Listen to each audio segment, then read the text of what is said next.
Olá, está começando mais um Vozes do Mercado, programa da Exame que conta com os principais nomes do mercado financeiro. Eu sou Guilherme, repórter da Exame. Estou hoje com André Leite, CIO da TAG Investimentos, gestora que tem 13 bilhões sob gestão. O André que tem uma extensa carreira no mercado financeiro, passou pelo Safra, trabalhou na Queiroz com o Fabiano, bastante extensa. André, queria que você apresentasse um pouquinho, falasse do seu background e logo a gente vai beber um pouquinho dessa fonte de informação. Tá bom, Guilherme. Primeiramente, obrigado aí pelo convite, né? Uma honra a gente estar aqui na Exame, falando um pouquinho sobre o nosso trabalho na TAG Investimentos, né?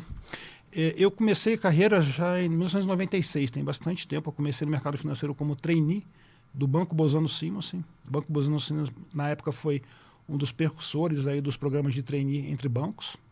Você entrava com uma turma de 20, 30 jovens a cada semestre. E meio sem projeto, meio sem planejamento definido. Colocava a garotada para dentro e deixava o pau comer.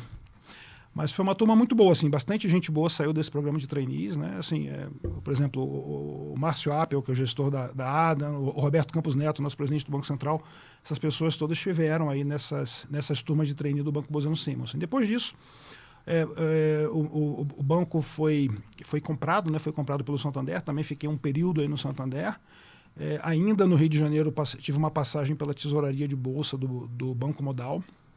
Depois disso eu tive uma passagem um pouco diferente na minha carreira. Fiquei 3 anos trabalhando no agribusiness, né? Hoje em dia é moda, né? A Faria Lima gosta do mercado do mercado agrícola, né? O mercado de crédito, de CRA.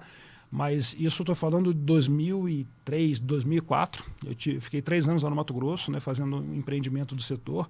Foi um aprendizado realmente de economia real bastante diferente e de crédito também. Crédito no mercado agrícola é um bicho um pouquinho diferente.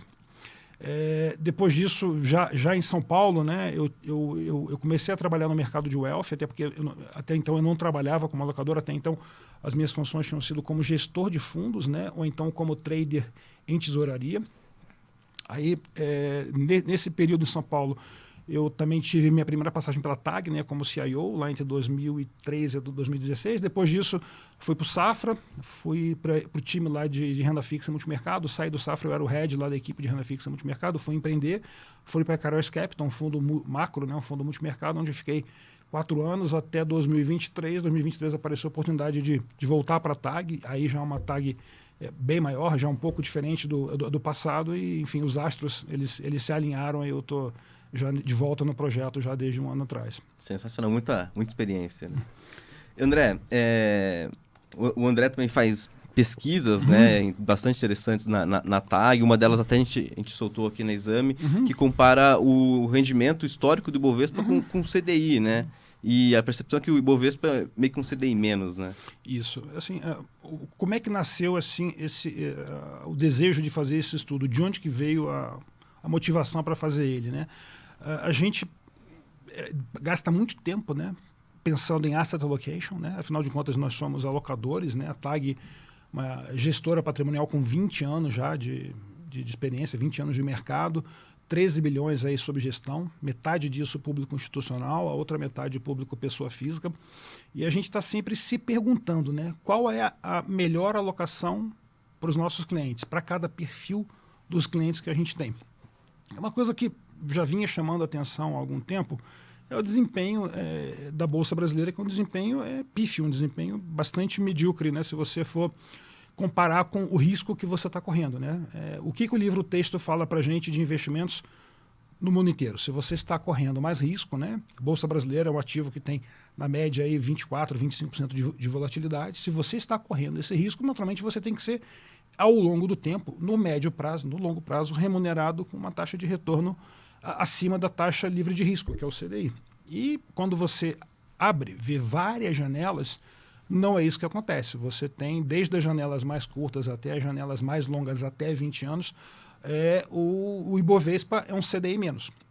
Então, a primeira constatação que a gente fez o Brasil, né, como sempre, as nossas jabuticabas no Brasil desafiando aí o livro-texto, a gente tem um investimento de risco que não remunera o risco. Essa foi a primeira achado do texto. O segundo achado do texto, a gente foi assim, tentar descobrir o motivo disso, né? Por que isso acontece no Brasil?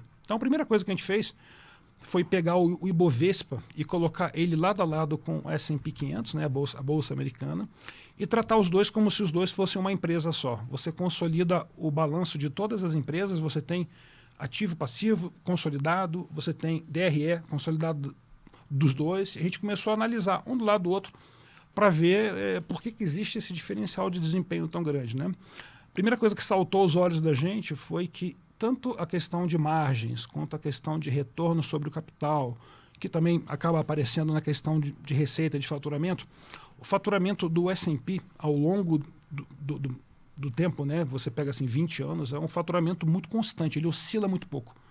Ele vai crescendo naturalmente, tem um crescimento real, tanto faturamento quanto retorno, mas oscila muito pouco. Já o nosso querido Ibovespa parece um eletrocardiograma de uma pessoa que está morrendo, né? Você tem anos muito bons, tem anos muito ruins, você tem muita estabilidade. Então, isso já explica parte da história. Você paga um múltiplo maior por alguma coisa que é mais estável. Se você está comprando uma coisa que é mais incerta, que é o caso da nossa bolsa, você vai querer pagar mais barato, porque você tem que ser compensado por essa volatilidade toda. Aí a gente começou a entrar nos números, a gente fez alguns achados até meio óbvios, né? Por exemplo, que a carga financeira, a despesa financeira média da empresa americana é 4,5 vezes o que a empresa brasileira paga. Natural, né? A taxa de juros aqui muito maior do que a taxa de juros dos Estados Unidos. Então você já começa aí aquela história do CDI, né? O nosso maratonista keniano, ele não é um atrapalhador só do ponto de vista de investimentos. Do ponto de vista corporativo, isso é um custo maior que as empresas brasileiras têm em relação às empresas americanas. O outro ponto que a gente achou, e no caso foi até uma surpresa para a gente, foi a questão tributária, né? Na nossa visão, a carga tributária no Brasil é maior do que a carga tributária corporativa americana. Inclusive, quando você compara a carga tributária nominal, as duas cargas nominais tributárias, a brasileira é maior do que a americana. Só que na prática, não. Na prática, os Estados Unidos, a empresa americana, paga até um pouquinho a mais de imposto que a empresa brasileira. Aí também, de novo, a gente foi pesquisar, fomos conversar com contadores, fomos olhar textos acadêmicos sobre o assunto. E na prática é aquilo que a gente vê, né? São os famosos puxadinhos tributários brasileiros, a isenção disso, isenção daquilo, crédito tributário. Então, meio que a empresa brasileira, ela arruma um jeito, ela dá um jeito para reduzir a carga tributária dela, né? Mas, fim do dia, você tem do lado americano um retorno sobre o investimento maior em relação à Bolsa Brasileira e também um desenho desse retorno muito mais estável. Outra coisa que a gente olhou, né, foi a composição setorial. Hoje, Bolsa Americana, S&P 500, 40% é tecnologia. Bolsa Brasileira, você tem 35% hoje está na parte de commodities, uns 20%, 25% do setor financeiro. Naturalmente, a parte de commodities, por definição, é mais volátil, né? O preço das commodities oscila muito, então isso ajuda a explicar aquela volatilidade toda que a gente falou agora há pouco, né? E a gente pegou esses dois principais setores e a gente resolveu dar uma olhada, né? Se o problema era um problema macro ou um problema micro. Começando pelo setor financeiro, a gente pegou o melhor de cada país, né? Pegou assim, o melhor banco brasileiro, Itaú. O melhor banco americano, JP Morgan. O JP Morgan meio que trabalha na mesma relação, a mesma faixa de relação preço-lucro. É meio estável. Claro, de acordo com a economia, o momento que você está, o ciclo, não sei o quê, mas a maneira que o mercado precifica ele é razoavelmente estável. Quando você olha para o Itaú, de uns anos para cá, 5 anos, 6 anos talvez, a faixa de precificação do mercado em relação ao Itaú deixou de ser uma linha reta e passou a ser uma linha cadente. Ou seja, o mercado está pagando menos pelo Itaú. Naturalmente, a nossa suspeita é que isso é a competição, né, dos bancos digitais. Né? Exemplo, o Nubank já está aí com 85 milhões de clientes. Outros bancos digitais também, como aqui no Brasil, com excelente penetração. A parte das plataformas de investimento, né, BTG, XP, também estão erodindo aí parte da lucratividade dos bancos brasileiros. A própria questão do Pix, né, o Pix reduziu muito a receita dos bancos, né, com TED e com DOC. Então, assim, e a gente foi falar, eu falei, tudo bem, o Brasil eu estou entendendo, mas Estados Unidos, por que o JP não está também enfrentando uma concorrência dessa? A gente pegou os 3 maiores bancos digitais nos Estados Unidos, juntos, tem apenas 18 milhões de clientes. Então, o Brasil, com 200 milhões de habitantes, tem um banco digital com 85 milhões de clientes, que é o Nubank. Os Estados Unidos, que tem mais de 300 milhões de habitantes, os 3 maiores bancos digitais juntos não têm 18 milhões. Então, por algum motivo cultural, você não teve a adoção da digitalização bancária nos Estados Unidos e está deixando os bancos lá ainda trabalharem com o nível de lucratividade antigo. Então, quando você olha para o setor financeiro, a relação preço-lucro que se paga nos bancos brasileiros reduziu, e reduziu com um motivo micro, um motivo muito claro. O ambiente competitivo mudou. Ponto. Aí a gente resolveu dar uma olhada Petrobras. A gente fez a mesma historinha para a Petrobras. Pegamos naturalmente a Petrobras, que é a nossa grande empresa de commodities brasileira, e comparamos com uma sua congênere americana, com a Exxon, né? E a Exxon, o mercado paga 12 vezes lucro nela. A Petrobras, o mercado está pagando 4, 5 vezes lucro. Aí a gente foi olhar para as empresas, né? A Petro tem margem líquida de 20, a Exxon de 10. A margem líquida da Petrobras é o dobro da Exxon. Aí eu falei, bem, isso aqui só pode ser reserva aprovada. Eu acho que a Exxon deve ter muito mais reserva aprovada que a Petro. Também não é verdade. A Exxon tem 15 bilhões de barris de reservas provadas, enquanto que a Petro tem 11 e deve crescer ainda com essa história da margem equatorial, né? Essa questão aí que estão descobrindo petróleo ali na foz do Rio Amazonas. Então você tem 2 empresas que são muito parecidas do ponto de vista operacional.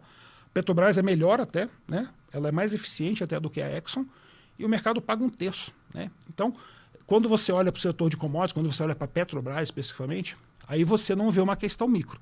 Aí você está vendo uma questão macro, você está vendo o risco Brasil, você está vendo toda aquela questão da ingerência política, né?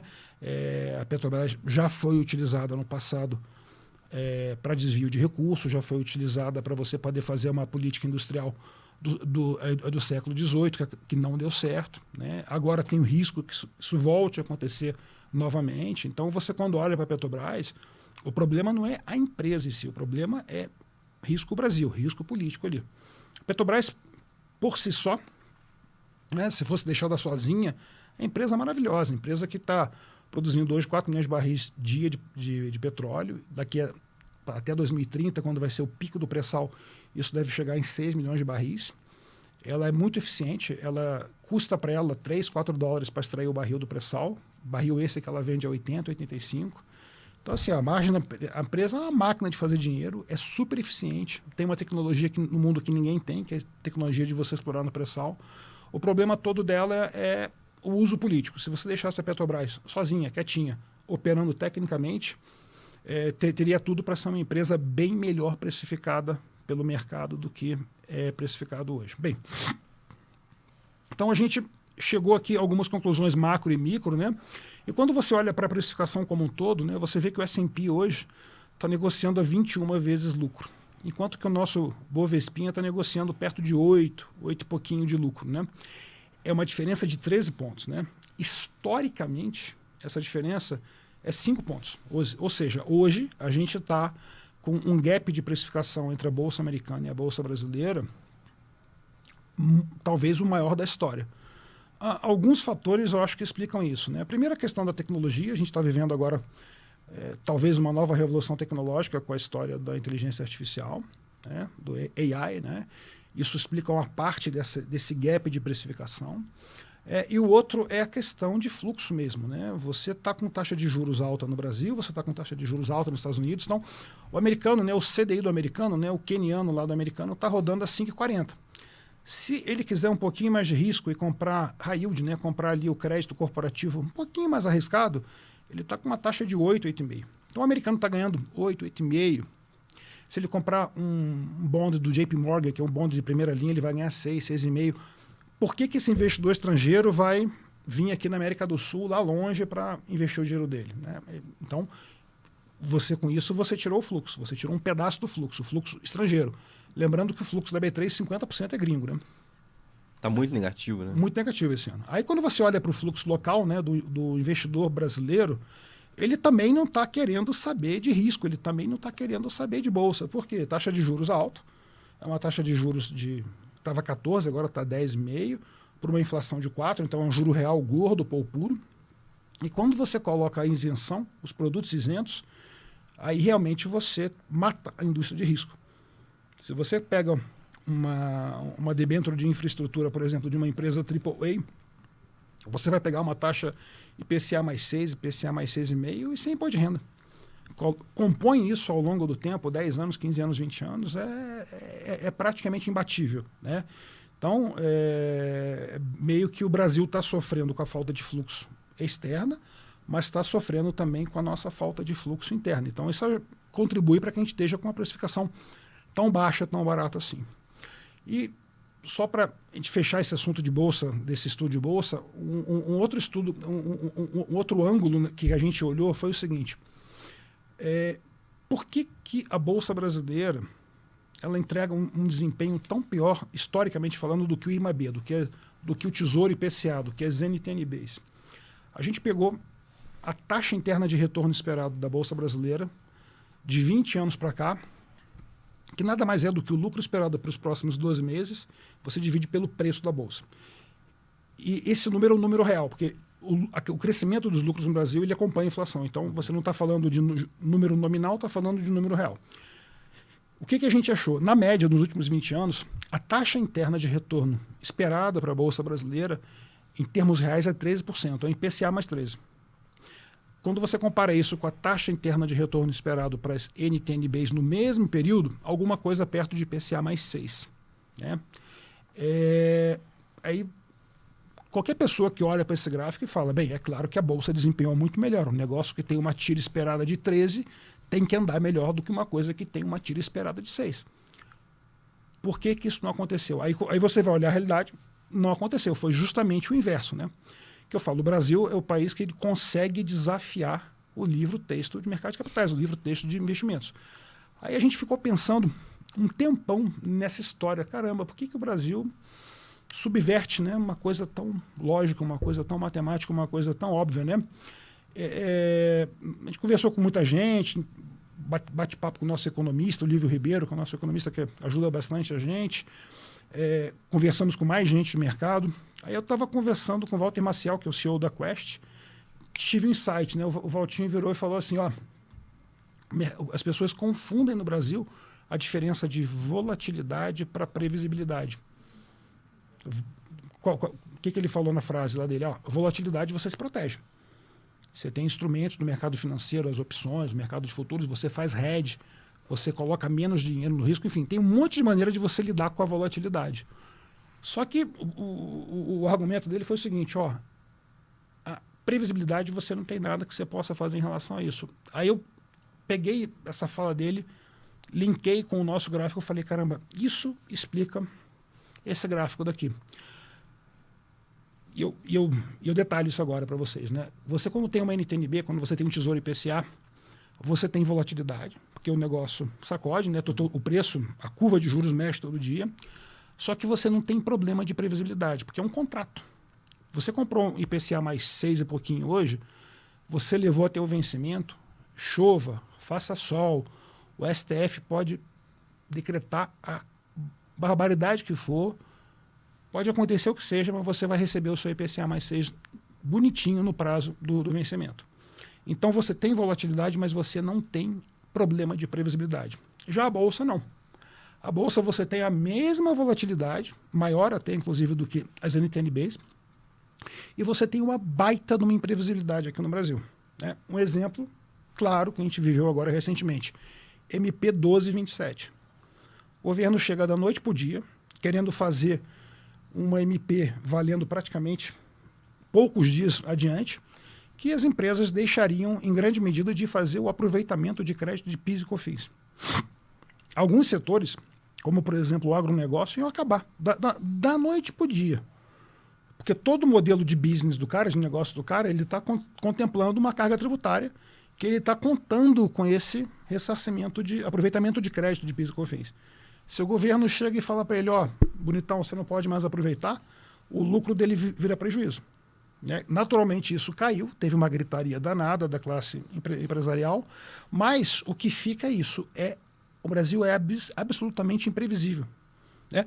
Outro exemplo, toda hora tem uma ação bilionária sendo julgada no Supremo, de algum problema no passado nosso, né? A correção do INSS, a correção do FGTS. e fica todo mundo em suspense. Se perder o julgamento, o governo vai, de repente, ter uma conta de 10 bi, 15 bi, 30 bi, 50 bi. O passado no Brasil, ele consegue a proeza de ser incerto. Normalmente você tem o futuro que é incerto, mas o passado já passou, você já sabe. O Brasil não. O passado ele pode mudar a qualquer momento.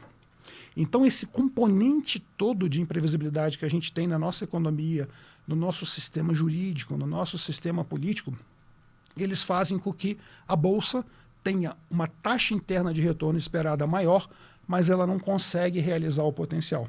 É o eterno futuro do pretérito, sabe? O Brasil, o país do futuro do pretérito, é o país que é o país que iria fazer, mas não consegue fazer. O Brasil é um país que tem um baita potencial, mas não consegue realizar esse potencial, e isso fica muito claro na Bolsa de Valores, né? Acaba que a renda fixa acaba sendo sempre, via de regra no Brasil, uma classe de ativos com um risco-retorno mais interessante do que a renda variável. E isso é ruim para o país, né? Porque quando você está transformando o mercado acionário, né, num mau investimento, isso significa que você não está financiando novos empreendimentos. Você não está financiando novos empresários que querem abrir capital, que têm ideias novas, que têm coisas revolucionárias que eles possam fazer. Você não está apoiando expansão de empresas, você não está apoiando plano de expansão de empresas. No limite, você está tirando o crescimento do país, você está tirando geração de renda, geração de emprego. Então, uma das coisas que deveria estar na pauta hoje da classe política brasileira, que deveria estar na pauta hoje dos próximos candidatos à presidência da República, é tratar a questão da previsibilidade. O Brasil tem que começar a ser um país previsível, tem que ser um país chato. Eu vou dar um outro exemplo agora. Reforma tributária. Você sabe quanto que a Exame vai pagar de imposto depois da reforma tributária? Não, né? Não está regulamentado ainda, está tudo em aberto, está tudo sendo discutido. Nenhum setor sabe direito quanto que vai pagar de imposto. Como é que você vai fazer investimento? Como é que você vai abrir uma nova redação? Como é que você vai contratar gente? Como é que você vai abrir uma nova linha de negócio? Vocês têm a linha educacional aqui. Como é que vocês vão abrir uma linha qualquer de novos negócios se você não sabe qual vai ser a sua carga tributária? Mais uma vez, a questão da falta de previsibilidade. Está na hora do Brasil começar a ser um pouco mais maduro, né? Um país maduro, ele trata economia, ele trata investimento, ele trata geração de renda e emprego de maneira mais séria, de maneira mais previsível. A gente não, a gente trata isso, infelizmente, de uma maneira muito adolescente, de uma maneira muito irresponsável. E o resultado é isso, é um país rico, é um país que tem recursos naturais abundantes, é o maior produtor de alimentos do mundo, somos um dos maiores produtores de petróleo e minério de ferro do mundo, temos um mercado consumidor grande, 200 milhões de pessoas, um monte de oportunidade aqui para a gente fazer. Um exemplo disso, o setor de saneamento. O brasileiro não tem saneamento básico em toda a sua extensão. Olha só o tanto de investimento que tem para você fazer aqui no setor de saneamento. Aí você coloca o processo de privatização da Sabesp, né? Empresa que é a maior do mercado brasileiro, possivelmente vai ser a consolidadora do mercado brasileiro. Quantos interessados apareceram? Você colocou na privatização um ativo maravilhoso, um ativo estratégico. Em qualquer país do mundo, ia ter uma fila de gente brigando para poder levar a Sabesp. Aqui só teve um cara querendo levar. Por quê? De novo, imprevisibilidade. Tá? Então, assim, a grande conclusão do nosso estudo, até uma conclusão um pouco triste, né, que o mau desempenho da Bolsa, no fundo, ele reflete um país que aproveita pouco as suas oportunidades, né? O Marcos Lisboa fala isso muito, né? O Brasil se esforça para permanecer na pobreza. O Brasil, o caminho natural do Brasil é ser um país rico, é ser um país próspero. Mas a gente mesmo se esforça para não conseguir alcançar isso. É difícil de falar depois de tudo isso, né? E isso deve perpetuar, assim? Tem esperança de a Bolsa superar os ganhos do CDI no longo prazo ainda? Assim, falando mais do curto prazo, que é mais fácil da gente enxergar, vai depender muito da questão, como eu te disse, do fluxo, né? E o fluxo está relacionado com taxa de juros, né? A gente está vendo nos Estados Unidos uma inflação. As últimas leituras foram boas, foram encorajadoras. Até os membros do Fed estão mais animadinhos. E o mercado já trouxe para setembro o primeiro corte de taxa de juros. né? Com isso, se você conseguir estabelecer que está se iniciando um processo de corte de juros nos Estados Unidos, você começa a desempossar um pouco essa liquidez, né, que está lá nos Estados Unidos. Os Estados Unidos hoje é como se fosse um imã, né, tanto pela taxa de juros, quanto pela questão de investimentos, né?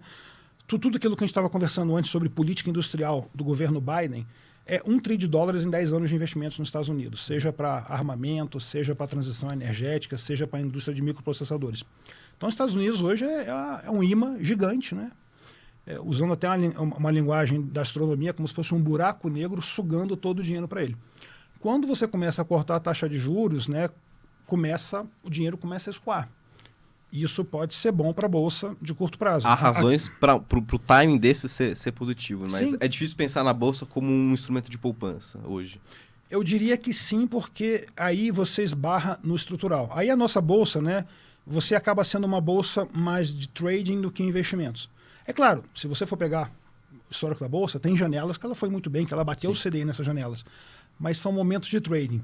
Aquele investidor que buy and hold, aquele cara que comprou e sentou 20 anos, esse cara perdeu dinheiro. Quem ganha dinheiro com a Bolsa, ou é aquele cara que é um excelente stock picker, é aquele cara que consegue fazer uma boa seleção de ações, consegue fazer uma seleção bem diferenciada, né, a questão da gestão ativa, ou então é aquele cara que tem um senso de trading, aquele cara que tem sangue frio de comprar nesses momentos de crise, nesses momentos que as coisas estão piores, mas também ele não se anima. Ele, quando vê que as coisas começam a melhorar muito, ele põe o dinheirinho dele no bolso. Né? É isso, para que a Bolsa vire realmente um destino da poupança de longo prazo, eu acho que você precisa ter essas reformas estruturais todas que a gente está comentando. Né? Legal. E, André, pegando essa questão do gap, né, do preço-lucro entre o mercado brasileiro e o americano, assim, a gente consegue ainda lidar com as médias do preço-lucro do Ibovespa para chegar a conclusões, por exemplo, que estaria barato, porque estaria abaixo da média, ou a gente pode pensar em algo estruturalmente mais baixo, um preço-lucro estruturalmente mais baixo? Legal. Isso foi um outro ponto também que a gente abordou, né? A gente fez assim, o seguinte exercício, né? Que nível de preço o Bovespa deveria estar para, em vez dele ser CDI menos, ele fosse CDI mais? Então, se o Bovespa tivesse a 190 mil pontos hoje, ele seria, na média, longo prazo, um CDI mais 2,6. Já melhorou. Ainda não é um investimento maravilhoso, porque com investimento em crédito, você consegue um CDI mais 2 com uma relativa tranquilidade. Mas já melhorou. No 250 mil, né, o Ibovespa, ele aí sim, né, seria um baita no investimento. Hoje, se a Bolsa tivesse 250, ou seja, quase o dobro, né, a gente está falando que o histórico dele seria um CDI mais 7. Aí sim uma remuneração legal. Ou seja, qualquer coisa entre 190 e 250, a gente estaria numa região de retornos atrativos pelo risco que a gente correu. Né? E uma bolsa a 190 é uma relação preço-lucro de 12, né? Que olhar para trás no Brasil, olhar para o histórico, não é nada do outro mundo, a gente já conseguiu. E olhar para o 250, uma relação preço-lucro de 16. Aí eu já acho que é uma relação, historicamente falando, um pouquinho mais difícil da gente alcançar, ainda mais pelos nossos componentes da nossa economia de ciclicalidade, né, o setor de commodities. Mas uma relação preço-lucro de 12, de 13, uma bolsa ali 190, 200 mil pontos, em um ambiente de fluxo positivo com um ambiente institucional melhor, eu acho que seria plausível, sim. Legal. E nesse curto prazo há uma janela interessante para aproveitar também. Abre uma janela do ponto de vista lá de fora, do ponto de vista internacional, que a gente está com... O Fed está com uma postura muito dovish. O Fed ele quer cortar a taxa de juros. Os números estão vindo na direção dele, estão vindo alinhados com o que ele está querendo fazer.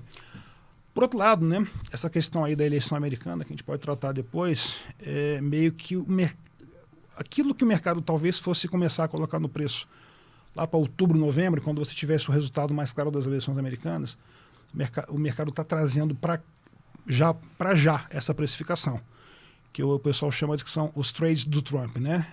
E por conta desses trades do Trump, possivelmente a gente vai ter mais inflação.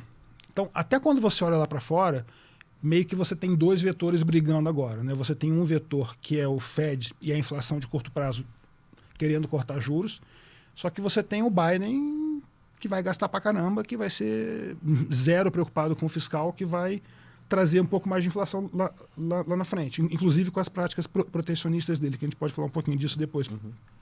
Então, até lá fora você está com 2 vetores, um para cada lado. E aqui no Brasil, eu acho que o nome do jogo é a questão fiscal, né? A gente tem uma situação fiscal aqui no Brasil muito delicada, muito de curto prazo do mercado. As pessoas estão prestando atenção nesse relatório das contas, o boletim fiscal que sai agora no dia 22, né, na segunda-feira, quanto que o governo vai apresentar de cortes, né? Nossa estimativa é que deveria ser um corte aí entre 30 e 40 bi para você poder cumprir com a meta, né? Porém, a expectativa do mercado está uma coisa mais perto de 15, talvez 20. Então, muito do movimento de curto prazo vai ser em função do que sair desse relatório, né? Porém, esse relatório é um problema extremamente de curto prazo. A gente tem um problema fiscal de médio prazo que não tem jeito. Teremos que tratar ele de maneira séria, né? Dar alguns dados aqui para você. Década de 80, 37% do nosso orçamento ele era obrigatório, né? Ou seja, aquele dinheiro carimbado. Hoje, né, 96% do orçamento é carimbado. Sobra para o Estado, né, sobra para a União 4% do orçamento para poder investir, para poder fazer as coisas que o país precisa para poder funcionar. E você tem esses componentes obrigatórios, que a gente vai falar um pouquinho depois sobre eles, crescendo numa taxa muito maior do que a arrecadação. Ou seja, quando chegar em 2030, simplesmente 100% do orçamento, 2030, 2031, 100% do orçamento vai estar comprometido com despesa obrigatória. Ou seja, você sobrou zero de espaço para o investimento livre do governo e você entra naquilo que a gente chama de shutdown. O governo literalmente fecha, para de funcionar. E você quebra uma regra fiscal, porque quando você começa a emitir dívida para pagar gasto corrente, você quebra aquilo que a gente chama de lei de ouro, uma das leis de ouro de responsabilidade fiscal. O presidente pode até sofrer um processo de impeachment. Então você inviabiliza não só o sistema político, mas o sistema de governo, 2030 a 2032. E por que a gente está vivendo esse drama, né, agora, né, dos gastos obrigatórios? Assim, o Brasil está vivendo, não só o Brasil, né, acho que a gente está vendo esse fenômeno no mundo inteiro. A gente está assistindo um acidente de trem em câmera lenta. Que acidente de trem em câmera lenta é esse? É a questão demográfica, né? Hoje em dia, naturalmente, nascem muito menos pessoas do que nasciam antigamente. O nosso sistema previdenciário, ele não é de acumulação, ele é de repartição. Então, quem está na ativa está pagando por quem está aposentado. Hoje você tem 2 pessoas contribuindo para cada aposentado. 2040, 2045, a previsão é que você vai ter 1 para 1. Ou seja, até lá, o sistema foi para o saco, o sistema quebrou. Quando você olha para as curvas de crescimento da população atendida pelo INSS, seja na aposentadoria normal, seja no BPC, seja por invalidez, a derivada da curva mudou. Você até 2010, 2015, você tinha uma curva que era assim, desculpa, essa curva ficou assim, essa curva empinou. A derivada dessa curva aumentou, ou seja, você está acelerando o envelhecimento da população, você está acelerando o número de pessoas que estão entrando no sistema do INSS para poder receber benefício, para poder receber aposentadoria, poder receber o BPC, ou seja lá o que for. Isso é claramente insustentável, né? Até do ponto de vista populacional, né? A taxa de reposição da população, qualquer lugar do mundo, é 2,1, ou seja, cada mulher na média tem que ter 2,1 filhos para a população de um país ficar estável. O Brasil já está em 1,7, ou seja, a população nossa já está encolhendo. Lugares como a Coreia, a situação é dramática. A Coreia é um filho só por mulher. Então, e você está vendo essa pressão em cima da Previdência, não é só no Brasil, o mundo inteiro está vivendo com essa pressão sobre a Previdência. E o curioso é que as pessoas não parecem enxergar isso, né? Você quando olha para o INSS hoje, e aí falando com o investidor comum, né, com o poupador comum, o INSS hoje tem um teto de R$ 7.700. Lembrando que esse teto no passado, década de 90, era 20 salários mínimos, equivalente hoje a mais de R$ 20 mil. esse teto não vai ficar em 7.700. Esse teto obrigatoriamente vai ter que cair. O sistema não vai conseguir pagar isso tudo de benefício. O teto vai cair, o 7.700 vai virar 5, vai virar 4, vai virar 3, e você vai ter que trabalhar cada vez mais para isso, né? Então, é uma coisa assim que a gente sempre recomenda para as pessoas que pedem auxílio, perguntam, né? O que eu faço com a minha aposentadoria? Hoje, talvez, caso você tenha opção, a pior opção talvez seja você contribuir no teto para o INSS. O que a gente sempre fala, contribui pelo mínimo, e esse dinheiro que você gastaria com o INSS, coloca no Tesouro Renda Mais. O Tesouro Renda Mais para o pequeno poupador é o melhor produto possível para ele. Você está falando de um produto que vai te pagar um juro real bom, hoje, de 6%. Ele tem um fluxo que casa com a sua aposentadoria. Você vai comprar um produto para 2060, por exemplo, o título vence em 2060, a partir de 2060, você nos próximos 20 anos, até 2080, você vai receber as suas prestações mensais. Assim, eu já me dei o trabalho de fazer essa conta. Você colocando aqui no INSS, você está limitado em 7.000 por mês, 7.700 por mês. Isso se você se aposentar pelo teto, que quase ninguém consegue. Se você coloca exatamente, investe esse mesmo dinheiro no Tesouro Renda Mais, você vai ter de 20 a 30 vezes mais do que você tem aqui no INSS. Então, mesmo período contribuindo. Exatamente. Então, INSS hoje no Brasil é uma bomba, né, uma bomba esperando para explodir. Então, as pessoas, né, inclusive as gerações mais jovens, elas têm que encarar isso de maneira mais séria, elas têm que fazer a sua poupança, elas têm que cuidar do seu futuro, têm que cuidar da sua aposentadoria, né? Isso pode ser feito de várias formas. Você pode diretamente contribuir no Tesouro Renda Mais, você pode se associar a um fundo de pensão, você pode fazer um plano de previdência para você. Tem N maneiras de você cuidar do seu futuro. A única coisa que a gente recomenda que você não faça é você confiar no INSS. O INSS não vai te ajudar na sua velhice. Confiar na bolsa. Melhor ficar fora. Com esse juro real que o Brasil tem, o Brasil com juro real de 6%, se você projeta, traça um gráfico depois, né? Uhum. O dinheiro que você tem hoje, o dinheiro que você está investindo, corrigido ao IPCA mais 6, mais do que o suficiente para atender as suas necessidades com risco muito baixo. Assim, para fins previdenciários, você não precisa. Quando você for pensar em assim, como é que a gente pensa em investimentos para pessoa física, né? Tem a caixinha, que é a caixinha do curto prazo, a famosa reserva de emergência, ali 1 ano, 2 anos de gastos, eventualmente até para aproveitar uma oportunidade, né? Às vezes a bolsa fica muito barata, aparece um carro barato para você comprar, enfim, é o dinheiro do curto prazo que ele está no CDI. Uhum. E tem a segunda caixinha, que é uma caixinha que é o longo prazo, é a caixinha para daqui a 20, 30 anos. Essa é a caixinha da aposentadoria. Falou em aposentadoria, é IPCA+, acabou. Ponto, IPCA+. Não tem que botar CDI aqui na história. É juro real. E tem a terceira caixinha, naturalmente depois que você conseguiu encher a primeira caixinha, sim, depois que você conseguiu encher a segunda caixinha, se sobrar você tem a terceira caixinha. Aí a caixinha da multiplicação. Aí você vai para a Bolsa Americana, você vai para crédito high yield, você vai para Special Cits, aí tem uma série de instrumentos aqui que você naturalmente vai correr mais risco, sim, mas você consegue multiplicar o capital. E a aposentadoria está garantida já, né? Exatamente, você tem que encher, assim, primeiro reserva de emergência, né? Quebrou a perna, você tem que pagar o hospital, não tem jeito, reserva de emergência. Segundo, aposentadoria, garantiu a aposentadoria, você começa a pensar em multiplicação. Legal. E no mundo inteiro tem essa questão previdenciária, né? Quando você olha para potenciais oportunidades de investimento, é possível encontrar alguma coisa atrelada a essa talvez mega tendência de envelhecimento populacional? Sim, sim, com certeza. Um setor, né, que na TAG nós gostamos bastante, né, nós privilegiamos isso, especialmente nas nossas carteiras offshore, é o setor de healthcare. É um setor que tem um público cativo e um público que só cresce. A população do mundo envelhece.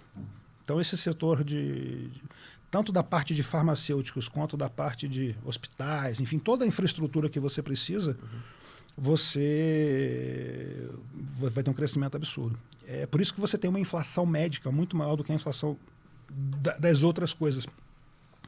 Ontem eu estava conversando com uma amiga minha, né, parceira de negócios, que ela trabalha com seguro-saúde, né?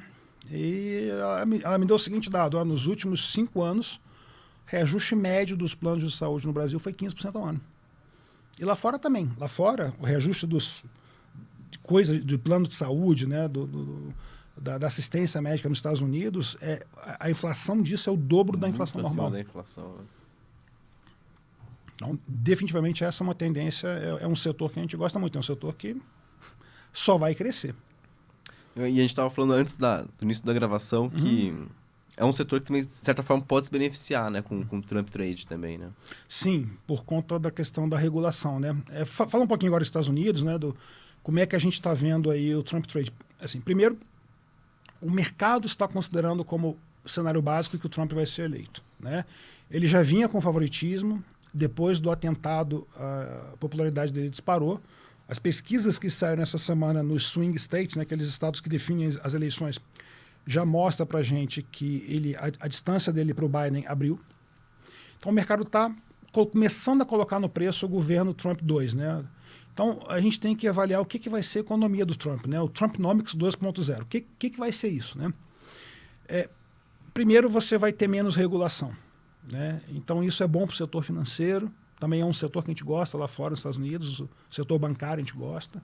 E o setor também de farmacêutico, o setor de healthcare, que normalmente é um setor muito regulado pelos governos democratas. O governo democrata gosta de colocar, por exemplo, limite em preço de remédio. É uma coisa que o governo democrata adora fazer. O governo republicano, eles vão liberar isso. Então você vai ter menos regulation, então esses dois setores se beneficiam. Outra coisa que a gente está enxergando no eventual governo Trump é a questão de uma curva de juros mais empinada. O desenho da curva de juros americana hoje está assim, né? A taxa curta é acima da taxa longa. Por quê? Porque tem uma expectativa que o Banco Central vai começar a reduzir a taxa de juros, etc, etc e tal. Com um governo Trump, né, a expectativa é que você vai ter um governo que não vai ser bom do ponto de vista fiscal. O governo Biden também não é bom do ponto de vista fiscal, mas o governo Trump eventualmente pode ser até pior do que o governo Biden do ponto de vista fiscal. Então é um governo que vai gastar mais, né? Gastando mais, ele vai deixar a dívida longa mais pressionada, né? Com isso, você naturalmente vai passar a ter uma curva positivamente inclinada, o que é bom para os bancos, né? Lembrando que o banco ele capta no curto prazo e empresta no longo prazo. Então, se a taxa do curto prazo estiver mais baixa do que a do longo, o banco está ganhando esse spread. Então, para o setor financeiro vai ser bom, para o setor bancário vai ser bom esse governo. Outra coisa que eles têm ventilado bastante, né? Tanto o Trump quanto o vice dele, o Vance, né? J.D. Vance, eles têm circulado bastante, é colocar uma espécie de tarifa de importação linear, todos os produtos que vêm de fora, de 10%. Se eles forem em frente com essa ideia, né? A primeira derivada disso é você ter mais inflação, né? Porque os Estados Unidos, boa parte do que o americano consome ou é produzido fora ou uma parte dele é produzida fora. Então, o nível de preço sobe, você tem uma inflação na veia contratada em relação a isso. E como nos Estados Unidos hoje você está em fim de ciclo, né? Você está com a economia já chegando no final de um ciclo econômico, aquele cheque, né, o chequinho Covid durante a pandemia, né, aquela poupança de 2 trilhões de dólares que o americano fez acabou, né? Você já começa a ver a economia um pouquinho mais fraca, você já começa a ver a taxa de desemprego começando a querer subir um pouquinho. Então, o consumidor americano ele está lidando, né, com um custo de vida muito alto, né? Se você, em cima dessa situação que ele está, você ainda coloca mais 10% de taxa de importação, a vida dele vai ficar pior. Então, esse eventual choque inflacionário, caso aconteça, ele pode até eventualmente trigar, né, uma recessão. Porque isso vai direto no bolso das pessoas, as pessoas vão assim, tudo subiu de preço, eu tenho que gastar menos, né? Então, essa é uma das coisas que a gente está vendo também. Outra coisa que a gente está de olho em relação às últimas declarações, né, o setor de tecnologia. O Vance, a declaração dele foi o seguinte: o setor, as Big Techs, né, as Big Techs são muito monopolistas, né, elas são realmente detrimentais para as nossas crianças, para os nossos adolescentes, e está na hora da gente regular, está na hora da gente quebrar esse monopólio que eles podem fazer o que eles quiserem, né? Então, o que a gente está vendo na Bolsa, no mercado essa semana acontecendo? A gente está vendo o que o pessoal chama de rotação. Todo mundo lá fora vendendo as ações de tecnologia, que tinham subido muito, né? Algumas estavam até bem precificadas demais, e você indo para economia doméstica, indo para velha economia. Então, o que está subindo nos Estados Unidos, por exemplo, em termos de índice? O Russell está subindo. O Russell está subindo, o Nasdaq está caindo, que é justamente o inverso, completamente o inverso do que você teve nos últimos 4, 5 anos. Então a gente está tendo agora um movimento interessante aí dos investimentos mudando, né? Mudando a sua configuração, já pensando no governo Trump. Outra coisa que subiu, né? Depois desse favoritismo do Trump, o preço do ouro. O preço do ouro subiu, porque de questão geopolítica. O Trump e o Vance já falaram que não dá para os Estados Unidos brigarem em 3 frentes ao mesmo tempo. Possivelmente eles vão largar a Ucrânia abandonada à própria sorte e vão focar na questão da China. E vão ser duros com a questão da China. O vice-presidente, o futuro vice-presidente americano, né, potencial, o Vance, tem uma declaração dele que ele falou: eu não gosto da China. Ele foi bem claro. Letras garrafais, né? Eu não gosto da China. Então, assim, você pode esperar aí um aumento do nível de tensões geopolíticas aí nesse novo governo. Então, naturalmente, o mercado já começou a se posicionar no ouro, né? Então, é esse o cenário que a gente está vivendo, né? O Brasil, com todos os seus desafios históricos, né? Essa questão fiscal nossa, que a gente não consegue resolver, e um mundo que está claramente mudando. O mundo está passando por um processo grande de transformação. O Jamie Dimon, lá do JP Morgan, ele falou na carta, e nesse último resultado ele voltou a repetir que o cenário é potencialmente mais perigoso desde a Segunda Guerra. É mais ou menos por aí mesmo? Sim, né? Normalmente, quando você analisa do ponto de vista histórico, né, quando que as guerras acontecem? Quando você tem mudança do poder dominante, quando você tem um desafiante. Normalmente, quando você tem um cara hegemônico, né, tipo assim, Império Romano, né? Império Romano não tinha guerra, você tinha a Pax Romana, né, porque ele era hegemônico. Quando o Império Romano começou a entrar em decadência, começou a entrar em declínio, né, ele começou a ser desafiado. Começou a ser desafiado pelo quem? Pelo povo do norte, né, os bárbaros, né, que é onde está a Alemanha hoje, né.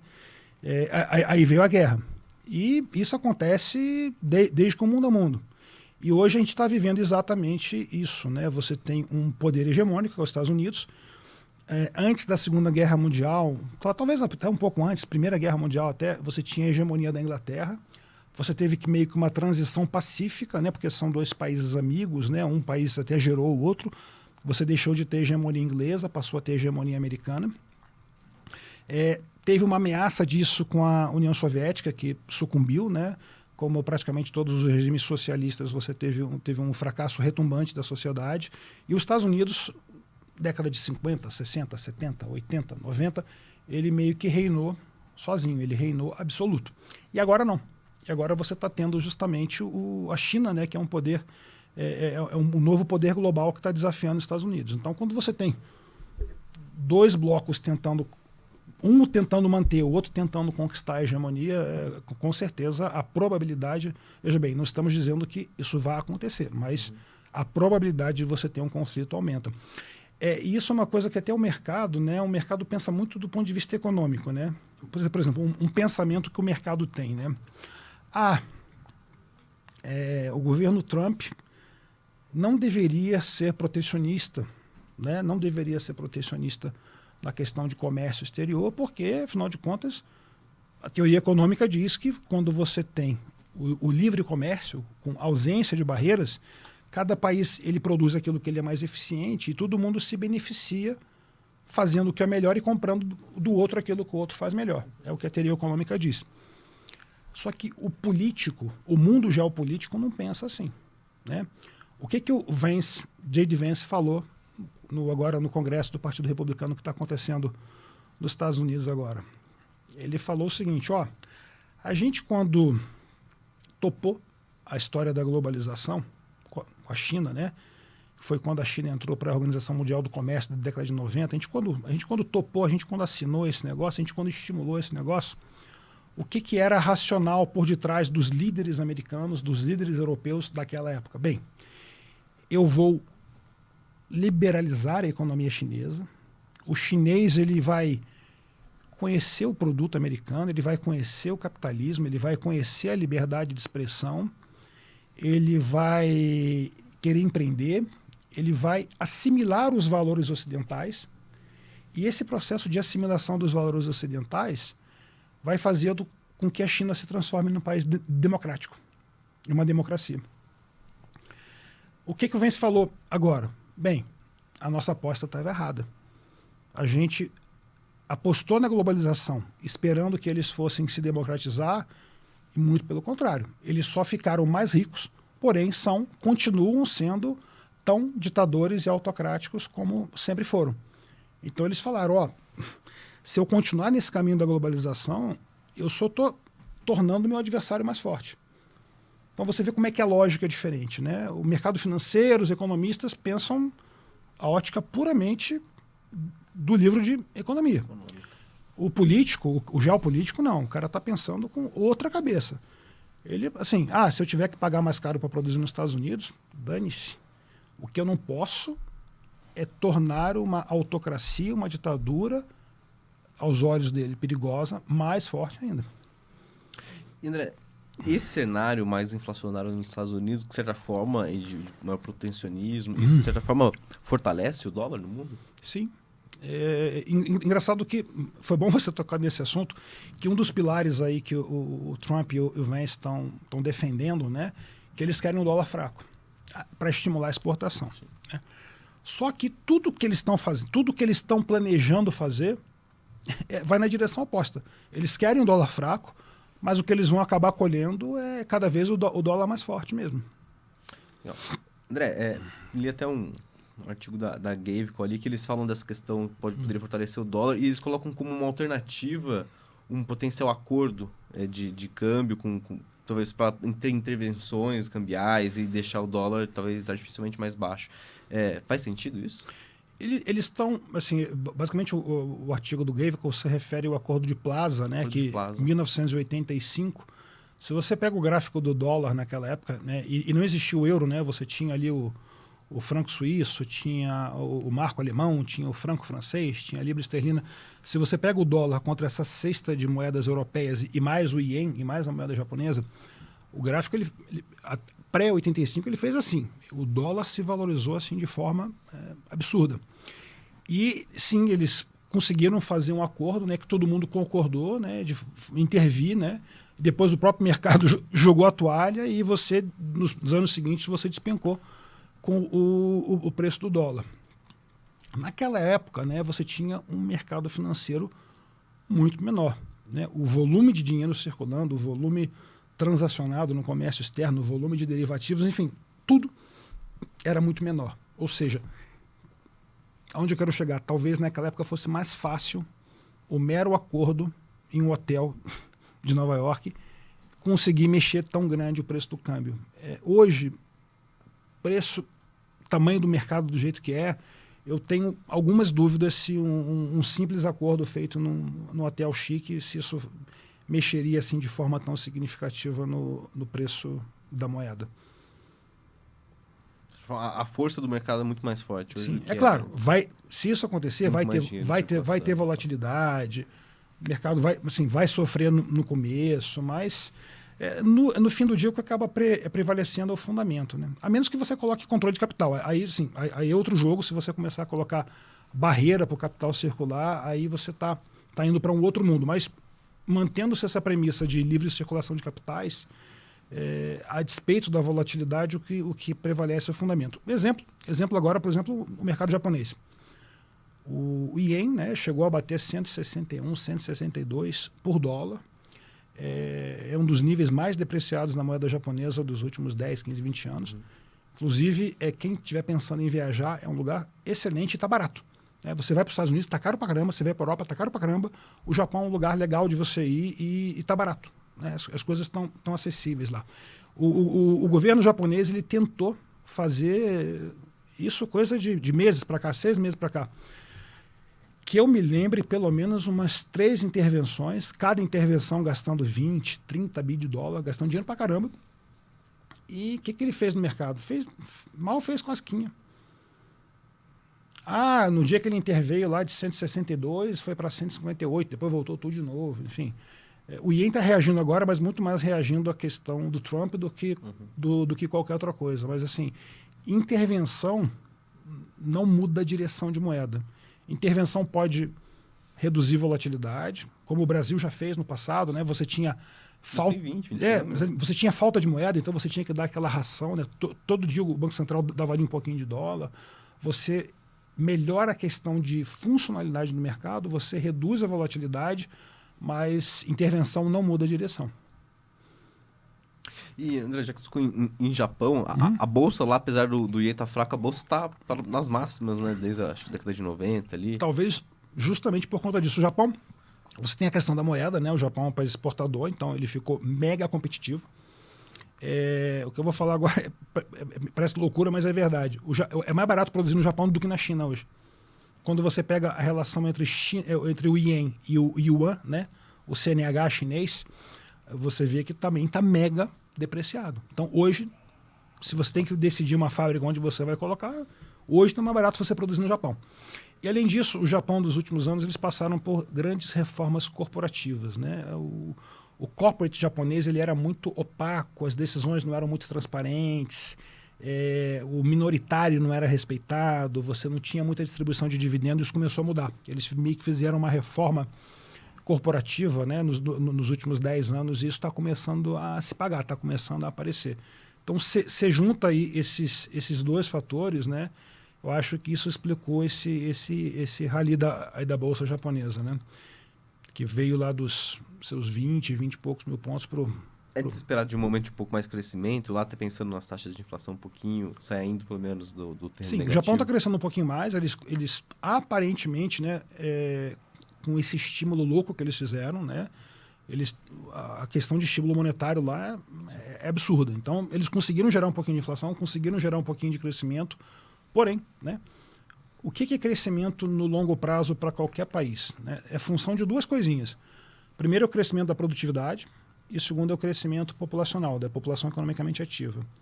Produtividade, sim, a japonesa cresce, os japoneses são eficientes, os japoneses têm tecnologia, só que a demografia deles é uma tragédia, é uma catástrofe. Então, mesmo com esses anabolizantes monetários de curto prazo, que foram o que eles fizeram, né, eles deram bomba na economia. Eu, particularmente, eu não acho que isso vai se traduzir num crescimento maior de longo prazo, porque crescimento é demografia. Demografia é destino. Tem essa frase, que é uma frase antiga, que eu acho ela fantástica. Demografia é destino. Não. E, André, puxando essa questão de crescimento, queria voltar um pouquinho sobre Brasil. Como está a perspectiva de crescimento para esse ano? E também queria entender um pouquinho dessa taxa de desemprego, principalmente. Está relativamente bem baixa, acho que 7,1%. E isso está em um nível que pode começar a bater na inflação também? Na verdade, já está batendo, né? Quando você pega a nossa inflação cheia, ela está aparentemente bem comportada ali, né? 3,6, 3,7. Quando você começa a ir para a inflação de serviços, né? E quando você começa a ir para aquelas inflações mais rígidas, né? Tem um subitem da inflação que a gente acompanha, que é a inflação CIMO, né? A inflação de serviços intensivos e mão de obra. Essa inflação está rodando acima de 5 e está subindo, né? Então, isso reflete essa história que você falou do mercado de trabalho apertado. Por que o mercado de trabalho está apertado? A resposta é uma só, o fiscal. Sempre que você tem um déficit fiscal, né, essa falta de dinheiro do lado do governo, ela vira um excesso de dinheiro do lado da sociedade. E no Brasil, isso está sendo feito de forma redistributiva. Ou seja, você está distribuindo renda. Quando o Bolsonaro fez isso, primeiro pela pandemia, depois para tentar se reeleger, depois veio o Lula e falou, legal, gostei disso, isso vai ficar exatamente desse jeito. Quando você saiu aí, o Bolsa Família médio de 200, 300 reais e foi para 600, dependendo da configuração familiar que a pessoa tenha, com filho e tal, não sei o que, você pode até quase R$1.000 por mês. Então hoje você está com uma transferência de renda muito significativa no Brasil. Então você está pegando essas classes sociais mais baixas e elas estão consumindo. Então, inclusive, até quando você olha para os setores da economia brasileira, né, são setores que estão indo bem. Né? Os setores mais de classe de alta renda sempre vão bem, e os setores mais de classe média, né, que dependem muito de juros, de financiamento, esses estão sofrendo mais. Então, o Brasil, né, é um país que está crescendo. Quando você olha assim, o país está crescendo a 2%, tá? Mas isso na média. Quando você decompõe isso, você vai ver que você vai ter taxas de crescimento muito maior em alguns setores, né? Os setores mais populares, o setor de agribusiness, e outros setores você vai ter um crescimento bem menor. E isso se traduz no reajuste salarial. Nos últimos 2 anos, mais de 80% dos dissídios salariais foram acima do INPC, da inflação. Ou seja, o mercado de trabalho está tão apertado que você tem que ir pagando mais as pessoas para você não perder os seus funcionários. Isso não tem jeito, isso cobre o preço em ter um pouquinho mais de inflação. Mas isso não é um acidente, isso é uma política econômica que foi desenhada para isso, né? Parte do mercado agora está espantada, está assustada com o Lula, assim, mas não tem surpresa nenhuma. Uma coisa que não se pode acusar esse governo é de ter cometido estelionato eleitoral.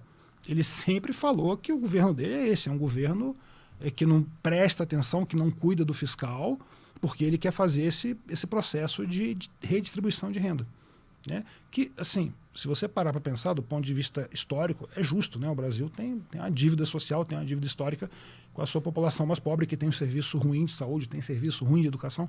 Você precisa trazer essas pessoas para a classe média. Essas pessoas precisam ser integradas aos confortos aí da vida, da bela vida ocidental que a gente tem. Só que a maneira de você fazer isso é através do ganho de produtividade, é através de investimento, é através de aumentar a oferta, né? Os economistas chamam de supply side. Quando você faz isso via geração artificial de demanda, que é a maquininha imprimindo dinheiro, você não gera crescimento de longo prazo, você gera inflação. Ou seja, os objetivos desse governo são nobres, né? Os objetivos do governo do PT são objetivos nobres que eu acho que não tem uma pessoa assim, de bom senso que não concorde com eles. O problema é a maneira que eles acham que é a maneira certa, a maneira ótima para você alcançar esses objetivos. Na verdade, o que eles querem é a maneira mais fácil, mas como tudo na vida, o atalho normalmente não leva você a bons resultados. Isso deve cobrar da taxa de juros também? Esse mercado de trabalho apertado, pressionando a inflação, deixa menor o espaço para o BC voltar a cortar juros no Brasil? Sim, com certeza, né? Primeiro que você tem uma taxa básica global alta, né, que é os Estados Unidos. Então, está aqui a taxa americana. Nós que pertencemos ao mundo de emergentes, a gente só pode estar daqui para cima, né? A gente não consegue estar daqui para baixo. Se você vier aqui para baixo, você vai ter uma fuga de capitais imensa. Então, você está daqui para cima. E comparando com outros emergentes, a gente está em um nível de taxa de juros bem acima do que poderia ser, né, por conta dessas nossas escolhas fiscais, né? E essa questão nossa fiscal, essa questão de orçamento, né, que não é só no Brasil, no mundo também, o descontrole, o descompasso fiscal não é exclusividade do Brasil. Estados Unidos também. Estados Unidos, o CBO, que é o órgão de orçamento do Congresso americano, acabou de revisar o déficit americano para 2 tri esse ano. 2 tri de dólares de déficit esse ano. É dinheiro pra caramba. Tem um certo componente psicológico nessa história toda, né? As gerações passadas, né? A geração que veio no pós-guerra, a geração que viveu os anos 80, que foram anos muito difíceis, desemprego, orçamento apertado, são gerações que aprenderam a lidar com a escassez. Você tinha um problema de escassez, você apertava o cinto, você ia arrumar um segundo emprego, né? Tem até filme disso, né? O engenheiro que virou suco, né? O engenheiro que abriu uma loja de suco. Então, assim, foram anos difíceis, não só no Brasil, mas no mundo, né? Meio que a gente está pagando agora o preço de ter vivido com tanta abundância nos últimos anos, né? Então, a gente vive uma geração que não está acostumada com restrição. E quando você não está acostumado com restrição, você aperta o cinto, não, você quer a solução mágica. E como essa geração não viveu a inflação, eles não viveram o pré-plano real, eles acham que, peraí, se eu botar a mão no fogo eu não vou me queimar, mas ele vai se queimar. Você pega o plano real acabou de completar agora quantos anos? Acabou de completar 30 anos. 30 anos. Então, quem tem 40 anos não viveu a inflação, porque quem tem 40 anos, quando o plano real começou, o sujeito tinha 10 anos, estava brincando de boneca, ele estava jogando futebol, ele não estava ligado nos preços. Então, quem tem abaixo de 40 anos não sabe o que era o inferno inflacionário que era o Brasil. Então é claro que quando ele se depara agora, que é exatamente o que está acontecendo com uma restrição orçamentária, ele fala, que problema tem imprimir um pouquinho mais de dinheiro? Que problema tem um pouquinho mais de inflação? Mas é justamente assim que começa. Os grandes processos inflacionários não começam com hiperinflação da noite para o dia. Começa com uma inflaçãozinha que vai ficando mais cristalizada. Aí o pessoal fala, opa, viu? A inflação agora está 4, 5, que mal tem. Vamos gastar mais. Aí o 5 vira 7, o 7 vira 10, e quando viu, você está no processo de Turquia, você está no processo de Argentina. Não é o caminho que o Brasil está tomando? Não, eu creio que não. Né? A gente, inclusive, teve recentemente aí um gestor, né? Um gestor bom, inclusive, a pessoa que conhece bastante aí de macroeconomia, que falou que o Brasil estava virando Turquia. Eu creio que ele falou isso para ganhar marketing, para ganhar like, né? Porque eu tenho certeza que ele sabe que economicamente isso não faz sentido. Turquia, ela teve uma crise gêmeas, né? Ela teve uma crise fiscal, né? É um país jovem, é um país também que gasta para caramba, o governo tem déficit fiscal para caramba, e ela teve uma crise cambial. A Turquia sempre foi um país de reservas muito baixas, né? O conta corrente deles negativo, um país que importa para caramba, e meio que sempre ali rodando no equilíbrio. Aí veio a pandemia. 2020, fechou um dos principais canais que trazia dólar para a economia, que é o turismo. Né? A Turquia é um país belíssimo, muito forte no turismo. Aí eles tiveram uma baita de uma crise cambial junto com uma crise fiscal. O que o governo fez para o Banco Central? Trocou o presidente do Banco Central, colocou lá um pau-mandado na época, e esse pau-mandado não mexeu com a taxa de juros. Então a inflação veio para aqui e a taxa de juros ficou aqui embaixo. Resultado, você teve uma enorme destruição de riqueza da sociedade turca por conta desse juro real negativo. Né? Então, até fazendo um paralelo com o nosso CDI, né? A gente que está acostumado com 30 anos de plano real, né? O CDI sempre pagando um juro real bom para a gente, né? Raras as vezes o CDI rodou com juro real negativo. Então todo mundo acha que CDI é invencível, é imbatível. Né? O CDI turco, o turco que estava no CDI perdeu dinheiro. Porque o Banco Central, porque lá eles tiveram que deixar a inflação muito acima da taxa de juros. E isso é muito perverso, né? Porque quando você tem a inflação muito alta, você come a dívida. É uma maneira disfarçada de dar calote na dívida interna. Volta e meia em rede social, o pessoal fala, tem risco do Brasil dar calote na dívida interna? Eu falo, não tem. Um país para dar calote na dívida interna tem que ser burro, né? Porque assim, você emite o negócio que paga a sua dívida. Então é só emitir o quanto de dinheiro que você quiser, que você paga a dívida que você quiser. Os países dão calote na dívida externa. Porque dólar é dólar. Ou você tem ou você não tem. Ponto. Acabou. E o que houve com a Turquia? Ela não deu calote na dívida interna, mas deixou a inflação lamber. O endividamento público da Turquia despencou, né? E você teve um empobrecimento aí grande, você teve uma transferência de riqueza grande da sociedade para o governo, que nem era o Brasil no tempo da inflação. Né? Por que o Fernando Henrique Cardoso foi eleito, né? Foi reeleito com o Plano Real? Porque só o fato de você ter controlado a inflação no Brasil, você fez uma baita de uma redistribuição de renda. O pobre, né? Antes do Plano Real, antes de 94, a vida do pobre era um inferno. O pobre recebia o salário dele, ele tinha que literalmente sair correndo para o supermercado, né, para poder comprar as coisas antes de aumentar. Eu tenho 55 anos, eu vivi um pouco disso, eu lembro, né, que eu ia no supermercado com os meus pais, meu pai recebeu o salário dele, ele voltava do trabalho, ele pegava a gente e já ia para o mercado. Chegava no mercado, você às vezes apostava a corrida com um remarcador. Isso é uma figura que ninguém, hoje em dia, os mais novos não sabem quem é o remarcador. Você tinha um funcionário no supermercado que ele ficava com uma maquininha com a etiqueta remarcando o preço. E às vezes você disputava. O cara ia remarcar o preço do produto que você queria, você dava um empurrão no cara, você pegava o produto. Não, eu vi primeiro. Era assim. Era assim que a gente vivia. Então, essa sociedade hoje que está brincando, né, com o fiscal, brincando com a inflação, eles não sabem o inferno, eles não sabem a dificuldade que é você viver numa sociedade inflacionária. E quem é penalizado com a inflação? Os pobres. Porque a classe média para cima, você se protegia. Você se protegia ou no overnight. Overnight era 1% ao dia, 2% ao dia. A gente já teve inflação no Brasil, que foi o último, foi antes do Collor, foi o último mês do governo Sarney lá com o Mailson como ministro da Economia, 84%. Foi o mês de março ou o mês de fevereiro, não me lembro agora. 84% no mês.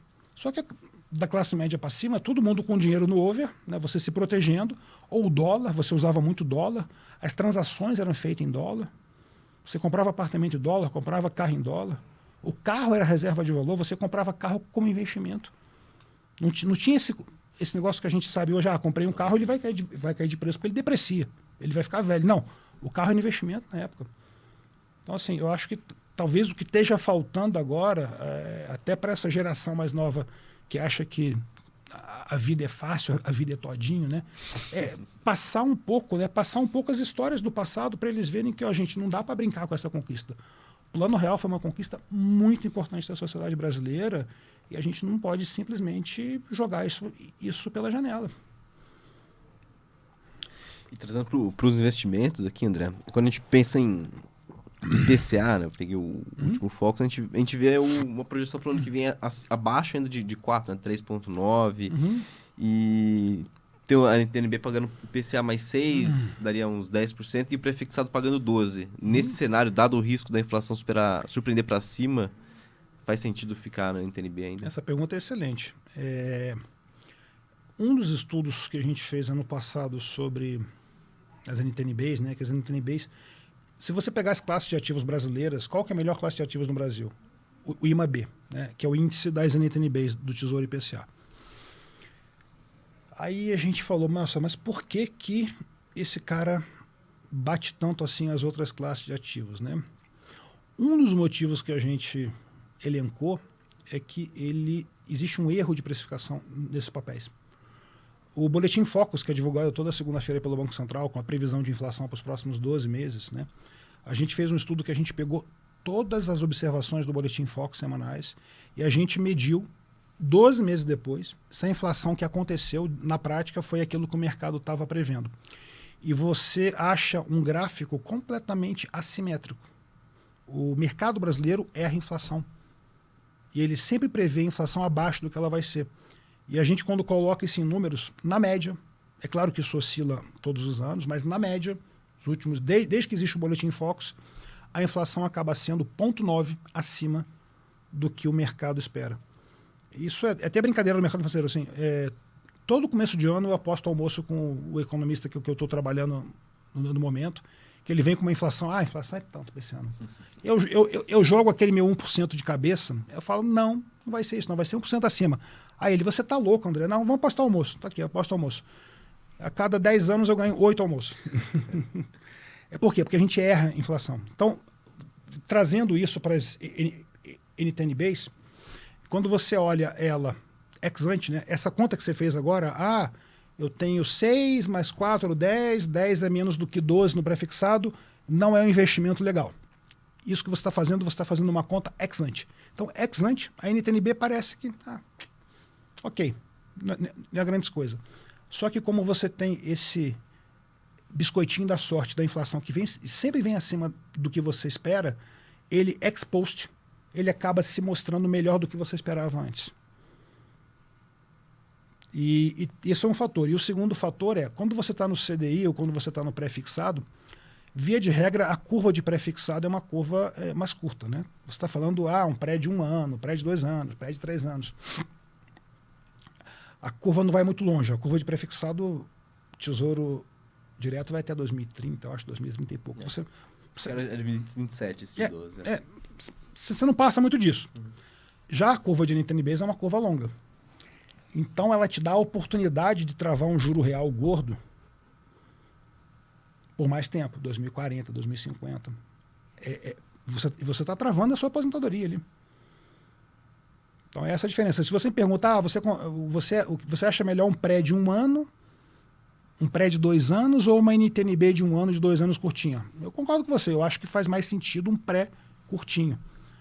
Só que, quando você vai para longe, você não consegue se travar no longo prazo, você só consegue fazer isso via NTNB. Para aquela reserva para aposentadoria. Exatamente. Faz muito mais sentido. E sabendo que ano após ano você vai ter essa surpresinha aí de 0,9 a mais da inflação que sempre vem acima do esperado. Por que erram tanto? A projeção é a imprevisibilidade que a gente tinha falado lá atrás? Eu acho que sim. Duas coisas, né? A estrutura da economia brasileira é muito indexada ainda. Lembra, né? O Brasil está 30 anos vivendo sem inflação. 30 anos para trás, tudo nosso era indexado. Até hoje, o contrato de aluguel é IGPM. Qual o sentido de você ter contrato de aluguel registrado pelo IGPM? IGPM, que é o índice que é 60% é atacado, inflação do atacado, dólar. Faz sentido? Não faz sentido nenhum você ter, mas é o que é, né? Então, assim, uma parte disso é a nossa estrutura de economia muito indexada. Ainda a gente tem essa memória inflacionária de estar sempre corrigindo o preço, de estar sempre reajustando o preço. Eu acho que isso talvez seja uma boa explicação para isso. Legal. André, acho que as perguntas continuam bem nessa linha mesmo. Tem algum ponto que você queria comentar, entrar mais em detalhes? A gente falou bastante, né?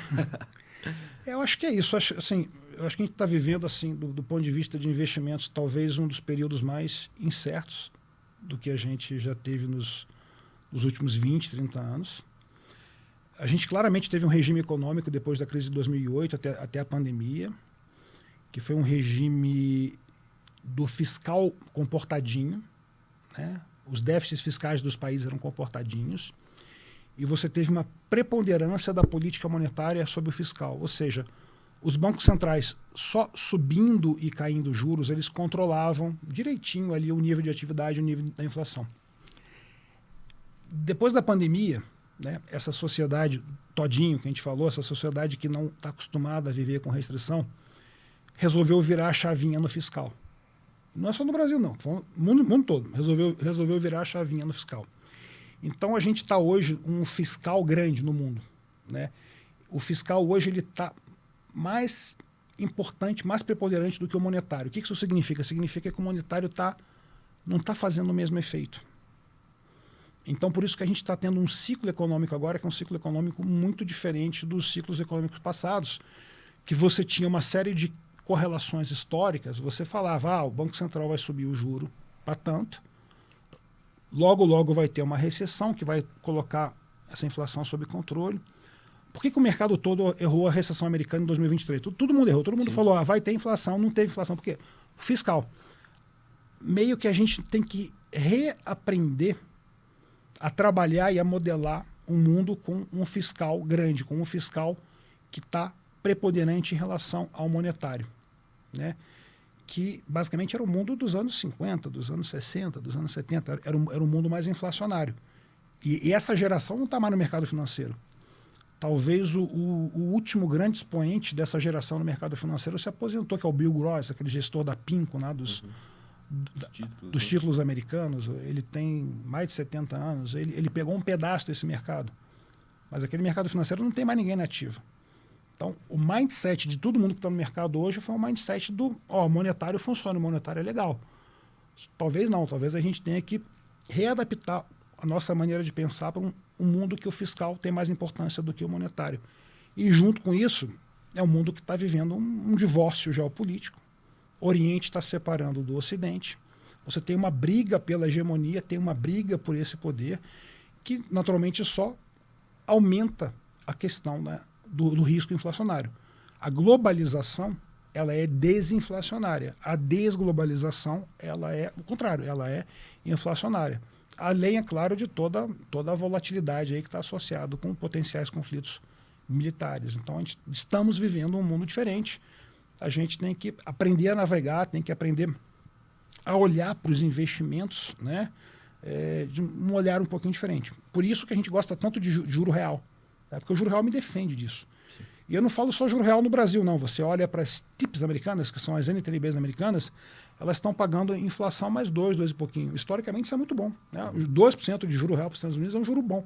A gente também gosta, é outra classe de ativos que a gente gosta bastante lá fora, são as TIPS dos Estados Unidos. Então, dado que o mundo tem mais risco inflacionário, né, por conta disso tudo que a gente está conversando, é um mundo que a gente gosta menos de coisas nominais, os pré-fixados, e, na média, começa a gostar mais das coisas de juro real, porque o juro real me defende, né? eu estou no inflação mais americana, eu estou na inflação mais brasileira, eu estou mais defendido desse bicho novo aí que a gente não sabe muito bem como é que vai ser esse novo nível de inflação global. E a garantia na incerteza, né? Exatamente. Legal. André, muito obrigado pela participação. Uma baita aula aqui que a gente teve agora. Obrigado. Eu que agradeço. É um prazer estar com vocês. Aí, em nome da TAG Investimentos, aí, completando 20 anos esse ano, aí a gente agradece aí a oportunidade de estar aqui com vocês. Uma honra ter também. Obrigado. Voz do Mercado fica por aqui. Até mais.